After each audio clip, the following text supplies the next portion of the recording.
BNP Awami League কখনো ইসলাম চায় না, ইসলামের শত্রু, কখনো ইসলামের পক্ষে তারা কাজ করে না।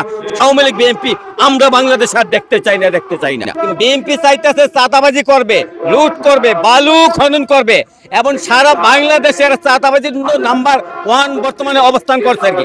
তারা ক্ষমতায় আসে নাই, তারা ক্ষমতায় আসলে আমাদের পকেটের টাকা তারা অর্থাৎ বিদেশে পাচার করবে। তার জন্য আমরা তাদের ডাকি না, কারণ বিএনপি আওয়ামী লীগ কখনো ইসলাম চায় না, ইসলামের শত্রু, কখনো ইসলামের পক্ষে তারা কাজ করে না। শুধু মুখে মুখে বলে, কিন্তু বাস্তব তারা মুখে মুখে কাজ এবং কর্মে তাদের মিল নাই।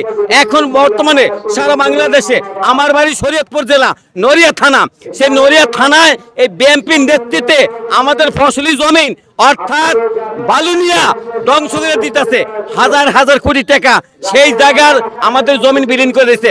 এমন আমাদের অঞ্চলে খাস জমিন আছে, এগুলো তাদের আন্ডারে এবং সারা বাংলাদেশে সারা অঞ্চলে তারা চাঁদাবাজি করতেছে। একজন ব্যক্তি একটা চেয়ার নিয়ে বসে দোকানদারি করে, সেই ব্যক্তিকে 100 টাকা চাঁদা দিতে হয়। আমাদের ইসলামী আন্দোলন বাংলাদেশে কোথায় চাঁদাবাজি আমরা করি না, টেন্ডারবাজি করি না, কোনো দখলবাজি করি না, এক থেকে আমরা মুক্ত। আগামী নির্বাচন পিয়ার পদ্ধতি অনুযায়ী আমরা নির্বাচন চাই। এই পিয়ার পদ্ধতি অনুযায়ী যারা যারা মানে এই সমস্ত দল ইনশাল্লাহ আজকে এই জায়গায় উপস্থিত হবে। জনগণকে আমরা যেই জায়গায় 1 টাকা আমাদের প্রয়োজন, 1 টাকা বাজেট করা হবে, 1 টাকার কাজ আমরা মাঠে ময়দানে কাজ করে দেখাবো। তারা কি করে, যেই জায়গায় 1 টাকা লাগে 3 টাকা বাজেট করে, এই 3 টাকা 2 টাকা তাদের পকেটে ঢুকায়। জুন মাস আইলে তড়িঘড়িরা তাদের বিভিন্ন বাউচারের টাকাগুলো তাদের পকেটে নেয়।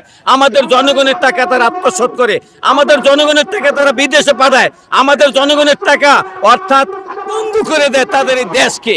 এর জন্য আমরা আওয়ামী লীগ বিএনপি আমরা বাংলাদেশ আর দেখতে চাই না। আগামীতে যদি শান্তি চাইতে হয় জনগণ, তাহলে ইসলামী আন্দোলন বাংলাদেশকে ক্ষমতায় আনতে হবে।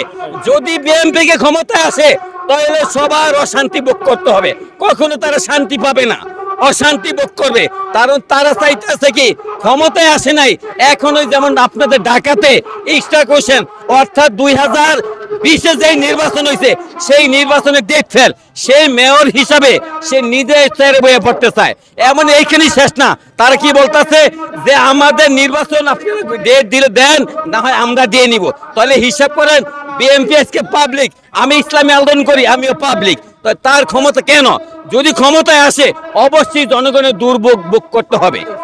সব দলকেই দাওয়াত দিছিলাম, যেমন আমাদের তো কোনো মানে আমরা আগেও বলেছি যে এটা ইসলামী আন্দোলনের শুধু সমাবেশ না, এটা সমগ্র বাংলাদেশের মানুষের সমাবেশ।